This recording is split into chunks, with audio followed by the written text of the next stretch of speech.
गलती हर इंसान से होती है, पर कुछ इसे सुधार लेते हैं और कुछ गलती करते जाते हैं, जैसे कि पूरी जिंदगी बर्बाद हो जाती है। अगर ऐसा हो कि हमें यह पता चल जाए कि जिंदगी बर्बाद क्यों होती है, तो शायद हम ऐसा होने से रोक पाएंगे। पर कैसे? एक नगर में एक सेठ रहा करता था। उस सेठ के पास सभी प्रकार की सुख सुविधाएं थी, लेकिन उसकी कोई संतान नहीं थी। संतान के दुख में वो हमेशा चिंतित रहता था। फिर एक दिन उसे पता चलता है कि उसकी पत्नी गर्भवती है। वो बहुत प्रसन्न हुआ।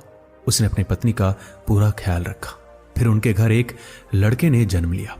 सेठ पुत्र के जन्म की खुशी में बहुत खुश था और उसने पूरे नगर में मिठाई बंटवाई।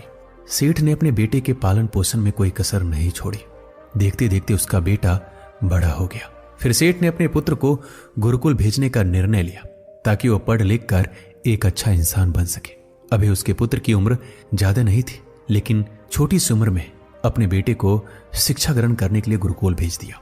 गुरुकुल में वो सेठ का बेटा अच्छे से शिक्षा ग्रहण करता है और अपने गुरु की सभी आज्ञाओं का पालन करता है। ऐसे में वो बालक धीरे धीरे वहां का सबसे होनहार विद्यार्थी बन गया। गुरुकुल में उस बालक ने सारे वेद, पुराण और शास्त्रों का अध्ययन किया और बहुत ही बड़ा विद्वान बन गया। गुरुजी इस बालक से बहुत प्रसन्न थे। उसने छोटी सी उम्र में सारा ज्ञान अर्जित कर लिया, लेकिन वो कहते हैं ना कि समय कब बदल जाए किसी को पता नहीं चलता। ऐसे ही एक दिन किसी प्राकृतिक आपदा की वजह से उसके माता पिता की मृत्यु हो गई, और जब उसके माता पिता की मृत्यु हुई तब उस बालक की शिक्षा पूर्ण नहीं हुई थी। जब उस बालक ने इस खबर को सुना कि उसके माता पिता अब इस दुनिया में नहीं रहे और उनका सब कुछ बर्बाद हो चुका है, तो उस बालक को सांसारिक मोहमाया से मन भर गया। उसके बाद बालक ने निश्चय किया कि वो गुरुकुल से शिक्षा पूर्ण करने के बाद अपना संपूर्ण जीवन लोगों की भलाई के लिए लगाएगा। ऐसे ही एक दिन किसी प्राकृतिक आपदा की वजह से उसके माता पिता की मृत्यु हो गई, और जब उसके माता पिता की मृत्यु हो गई तब तक उस बालक की शिक्षा पूर्ण नहीं हुई थी। और जब उस बालक ने इस खबर को सुना कि उसके माता पिता अब इस दुनिया में नहीं रहे और उनका सब कुछ बर्बाद हो चुका है, तो उस बालक का सांसारिक मोहमाया से मन भर गया। उसके बाद बालक ने निश्चय किया कि वो गुरुकुल से शिक्षा प्राप्त करने के बाद अपना संपूर्ण जीवन लोगों की भलाई के लिए लगाएगा। और फिर जब उस बालक की शिक्षा पूर्ण हुई, उसके बाद वह बालक सन्यासी बन गया और सांसारिक वस्तुओं से दूर हिमालय के जंगलों में चला गया। जंगल में जाकर उसने वहां लंबे समय तक तपस्या की। तपस्या पूर्ण करने के बाद उस सन्यासी ने लोगों को शिक्षा देना आरंभ कर दिया। समय के साथ साथ उस सन्यासी की चर्चा चारों तरफ होने लगी और दूर दूर से लोग उसके पास शिक्षा ग्रहण करने आने लगे। बहुत सारे लोग उनके पास अपनी समस्याओं का समाधान खोजने के लिए भी आने लगे। सन्यासी सभी लोगों की समस्याएं बड़ी आसानी से सुलझा देता, जिसकी वजह से वो पूरे राज्य में मशहूर हो गया। लेकिन जिस नगर में वो रहता था, उस नगर का राजा एक क्रूर व्यक्ति था। जब राजा को उस सन्यासी के बारे में पता चला तो उसने उस सन्यासी से मिलने का निश्चय किया। अगली सुबह वह राजा अपने महल से निकलकर उस सन्यासी के पास पहुंचा। उसकी कुटिया में जाकर सन्यासी को देखा तो देखता ही रह गया। उसके चेहरे पर एक अलग ही तेज था। जब वो सन्यासी के पास पहुंचा तो उसे बड़ी अपार शांति का अनुभव हुआ। राजा ने सन्यासी को प्रणाम किया और उसके पास बैठ गया। राजा सन्यासी से बातचीत करने लगा। वो राजा पहली मुलाकात में उससे इतना प्रभावित हुआ कि उसने उसी समय अच्छाई की राह पर चलने का निर्णय लिया और मन ही मन सोचने लगा, इतनी छोटी सी मुलाकात में यह सन्यासी मुझे इतना बदल सकता है, तो अगर ये हमेशा मेरे साथ रहने लगे तो मेरी जिंदगी बदल जाएगी। यही सोचकर राजा सन्यासी से अपने महल में चलने के लिए आग्रह करने लगा। राजा की आग्रह सुनकर सन्यासी मना नहीं कर पाया और राजमहल चलने के लिए तैयार हो जाता है। फिर राजा सन्यासी को लेकर राजमहल की ओर चल दिया। राजमहल पहुंचने पर राजा ने सन्यासी का खूब आदर सत्कार किया और उसके बाद राजा ने सन्यासी को एक शाही कमरे में भोजन करवाया। भोजन के पश्चात सन्यासी ने राजा को धन्यवाद दिया और राजा से जाने की आज्ञा मांगी। यह सुनकर राजा ने कहा, आप हमारे महल में जब तक चाहे तब तक रह सकते हैं। आपको यहाँ किसी प्रकार की असुविधा नहीं होगी और आप यहाँ पे रहेंगे तो हमें भी अच्छा लगेगा। ये बात सुनकर सन्यासी ने राजा का प्रस्ताव स्वीकार कर लिया। उसके बाद राजा ने सेवकों से कहा, सन्यासी महाराज के लिए बगीचे में रहने का, खाने का और वस्त्र आदि का प्रबंध किया जाए। राजा की आज्ञा के अनुसार सेवकों ने एक सुंदर सी कुटिया का निर्माण कर दिया। उसके बाद वो सन्यासी उसी कुटिया में रहने लगा। सन्यासी को उस कुटिया में रहते रहते कई साल बीत गए और इस दौरान राजा ने खूब सेवा की। लेकिन कई सालों बाद एक दिन राजा और रानी को जरूरी काम से दूसरे राज्य जाना पड़ा। लेकिन उन्होंने एक सेवादार को सन्यासी की सेवा के लिए नियुक्त कर दिया। लेकिन वह सेवादार राजा के जाने के बाद बीमार पड़ गया और अपने घर चला गया और कभी लौटकर वापस नहीं आया। जब कई दिनों बाद लौटकर राजा अपनी रानी के साथ नगर में वापस आया तो सीधे सन्यासी से मिलने पहुंचा। जैसे ही राजा सन्यासी से मिलने पहुंचा, सन्यासी का क्रोध 7वें आसमान पर था। उसने राजा को खूब सुनाया और कहा, हे राजन, जो जिम्मेदारी तुम पूरी नहीं कर सकते उठाते क्यों? तब राजा ने सन्यासी से क्षमा मांगते हुए कहा, भगवान, यदि मुझसे कोई भूल हो गई हो तो मुझे इसके लिए क्षमा कर दीजिए और अपना क्रोध शांत कीजिए और मुझे बताइए आखिर क्या हुआ है। यह सुनकर सन्यासी ने कहा, तुम्हारे जाने के बाद मुझे यहाँ पर किसी ने भोजन नहीं दिया और मैं बहुत दिनों तक भूखा ही रहा। मुझे यहाँ पर आकर किसी ने पूछा तक नहीं कि मैं किस हाल में हूँ। यह सुनकर राजा ने सन्यासी से क्षमा मांगी और कहा, भगवान, आज के बाद ऐसी कोई गलती नहीं होगी। फिर कुछ देर बाद मामला शांत हुआ।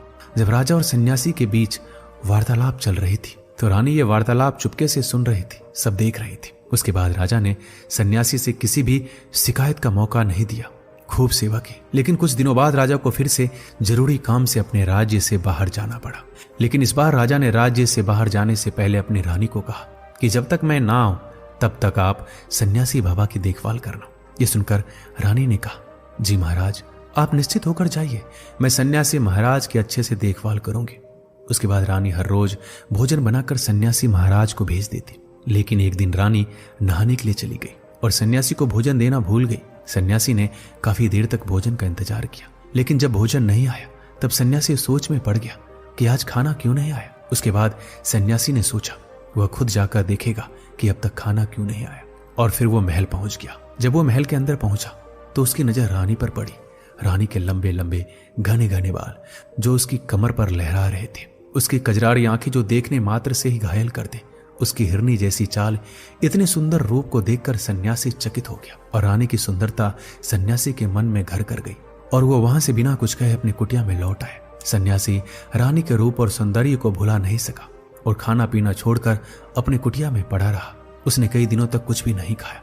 इस वजह से वो बहुत कमजोर हो गया। फिर कुछ समय बाद राजा वापस लौटे और जब उसे सन्यासी की हालत का पता चला तो सीधे सन्यासी के पास पहुंच गया और बोला, भगवान, क्या बात है, आपको क्या हो गया है? आप इतने कमजोर कैसे हो गए? आखिर किस बात की चिंता है? आप किस गहरी सोच में डूबे हो? मुझसे कोई फिर से भूल हो गई क्या? सन्यासी ने कहा, नहीं राजन, आपसे कोई भूल नहीं हुई है। ये सुनकर राजा ने कहा, तो फिर आखिर क्या बात है? आप मुझे बताइए, मैं आपकी परेशानी जरूर दूर करूंगा। ये सुनकर सन्यासी ने राजा से कहा, मैं आपकी रानी की अद्भुत सुंदरता को देखकर उनकी सुंदरता के फेरे में पड़ गया हूं और अब मैं रानी के बिना जिंदा नहीं रह सकता। ये सुनकर राजा हैरान हो गया और कुछ देर सोचने के बाद राजा ने सन्यासी से कहा, मैं आपको रानी दे दूंगा। ये सुनकर सन्यासी बहुत प्रसन्न हुआ। वह राजा सन्यासी को लेकर महल चले गए और जब राजा और सन्यासी महल पहुंचे तो उस दिन रानी ने सबसे सुंदर वस्त्र और गहने पहने हुए थे। फिर राजा रानी के पास पहुंचे और राजा ने रानी से कहा, आपको इनकी मदद करनी चाहिए, ये बहुत कमजोर पड़ गए हैं और मैं नहीं चाहता कि किसी ज्ञानी पुरुष की हत्या का कलंक मेरे सर पर लगे। उसके बाद राजा ने रानी से पूछा, क्या आप ये पाप अपने सिर पर लेना चाहती हैं? राजा की बात सुनकर रानी ने पूछा, आखिर इनके दुख का कारण क्या है? तब राजा ने रानी से कहा, सन्यासी आपकी अद्भुत सुंदरता के दीवाने हो गए। राजा की बात सुनकर रानी ने कहा, राजन, आप चिंता मत कीजिए, अब आप सब कुछ मेरे ऊपर छोड़ दीजिए। मुझे पता है मुझे क्या करना है। उससे आपके ऊपर ना तो सन्यासी की हत्या का पाप लगेगा और ना ही मेरे पवित्र धर्म का नाश होगा। रानी की बात सुनकर राजा ने रानी को सन्यासी को सौंप दिया। उसके बाद सन्यासी रानी को लेकर कुटिया पहुंचे। जब रानी सन्यासी की कुटिया पर पहुंची तो रानी ने सन्यासी से कहा, हमें रहने के लिए घर चाहिए, हम झोपड़ी में नहीं रह सकते। ये सुनकर सन्यासी राजा के पास गया और राजा से बोला, राजन, हमें रहने के लिए घर चाहिए। उसकी बात सुनकर राजा ने उसके लिए घर का प्रबंध कर दिया। फिर सन्यासी रानी को लेकर घर पहुंचा। जब रानी सन्यासी के साथ उसके घर पहुंची तो रानी ने सन्यासी से कहा, यह घर तो बहुत गंदा है और इसकी हालात बहुत ही खराब है, मैं इस घर में नहीं रह सकती। ये सुनकर सन्यासी राजा के पास फिर गया और राजा से बोला, राजन, जो घर आपने हमें दिया है उस घर की हालत बहुत खराब है। सन्यासी की बात सुनकर राजा ने उस घर की हालत ठीक करवा दी। उसके बाद रानी घर के अंदर गई और नहा धोकर बिस्तर पर आ गई। सन्यासी बिस्तर पर आ चुका था और उसके बाद रानी ने सन्यासी से कहा, आपको पता है आप कौन है? अब आप क्या बन गए?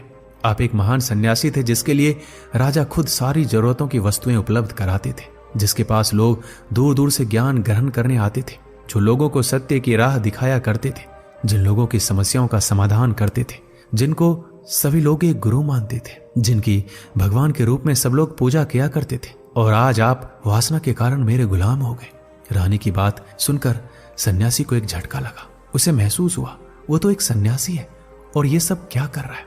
वो सारी सुख सुविधाओं को छोड़कर शांति की तलाश में जंगलों में चला गया था। जब सन्यासी को सद्बुद्धि आई तो जोर जोर से रोने लगा, चिल्लाने लगा और रानी से कहने लगा, मुझे क्षमा कीजिए महारानी, मैं ये क्या करने जा रहा था। मैं भी आपको राजा को सौंप कर आता हूं। सन्यासी की बात सुनकर रानी ने सन्यासी से प्रश्न किया, महाराज मेरे मन में एक प्रश्न उठ रहा है, मेरे प्रश्नों का उत्तर दीजिए। रानी की बात सुनकर उन्होंने कहा, पूछो तुम्हारे क्या प्रश्न है। फिर रानी ने कहा, जब आपको उस दिन भोजन नहीं मिला तो आप क्रोधित हो गए। तब मैंने आपका ये रूप पहली बार देखा और तभी से मैं आपके व्यवहार में परिवर्तन महसूस कर रही हूं। ऐसा क्यों हुआ महाराज, आखिर आपको इतना क्रोध क्यों आया।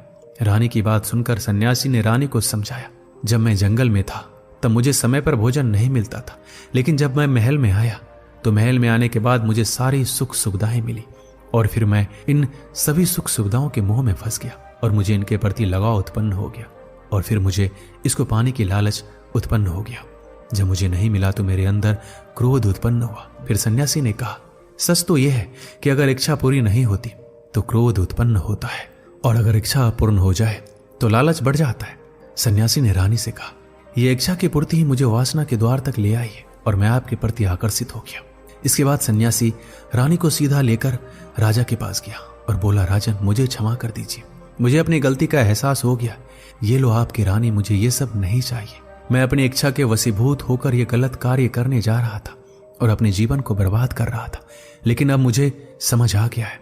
उसके बाद सन्यासी ने कहा, राजन मनुष्य की बर्बादी के कारण उसकी 5 आदतें बनाती है और दुनिया के हर व्यक्ति के अंदर ये 5 गुण होते हैं, लेकिन जो व्यक्ति इन पर नियंत्रण पा लेता है वो दुख और परेशानियों से बच जाता है।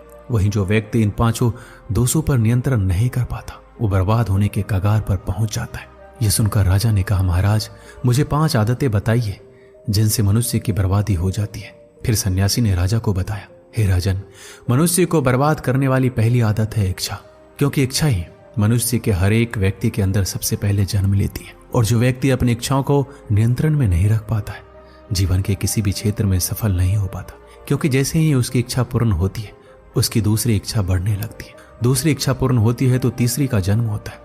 फिर ऐसा करते करते इच्छाओं पर नियंत्रण न होने के कारण वो इसी जाल में उलझ जाता है और दुखी रहता है। इसलिए राजन, जब हम इच्छाओं पर नियंत्रण पा लेते हैं तब हम हमारे मन पर भी नियंत्रण पा लेते हैं और जब हमारा मन हमारे बस में होता है तो हमें सुख ही सुख प्राप्त होता है। फिर जो हम चाहते हैं वही हमारे साथ होता है। फिर सन्यासी कहता है, राजन मनुष्य को बर्बाद करने वाली दूसरी आदत है वासना।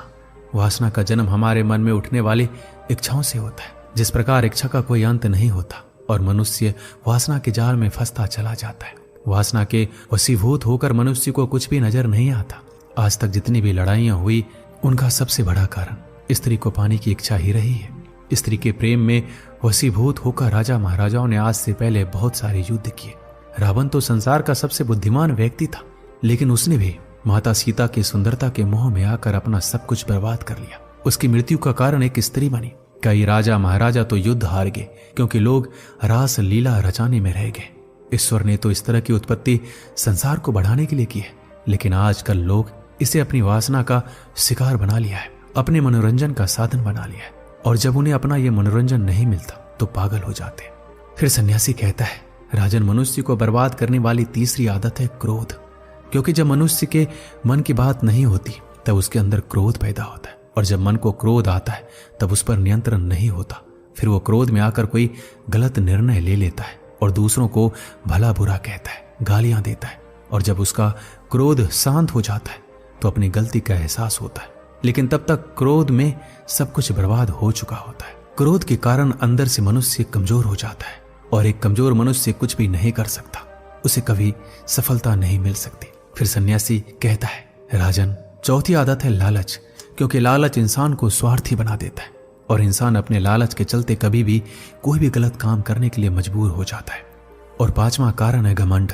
घमंड में इंसान का जीवन बर्बाद हो जाता है, उसे कोई नहीं रोक सकता। घमंड में इंसान ऐसे ऐसे काम करता है जो उसे कभी नहीं करनी चाहिए। दूसरों को नीचा दिखाने के लिए घमंडी इंसान अपना भी नुकसान कर लेता है और धीरे धीरे घमंडी इंसान अपनी आदतों के कारण अपने जीवन की बर्बादी की कगार पर लाकर खड़ा कर देता है। फिर सन्यासी राजा से कहता है, राजन, अगर मनुष्य इन 5 आदतों को छोड़ देता है तो उसके जीवन में कभी दुख नहीं आते और उसका पूरा जीवन सफल हो जाता है। दोस्तों, इस वीडियो में बस इतना ही। मिलते हैं अगले वीडियो में। अपना ख्याल रखिएगा।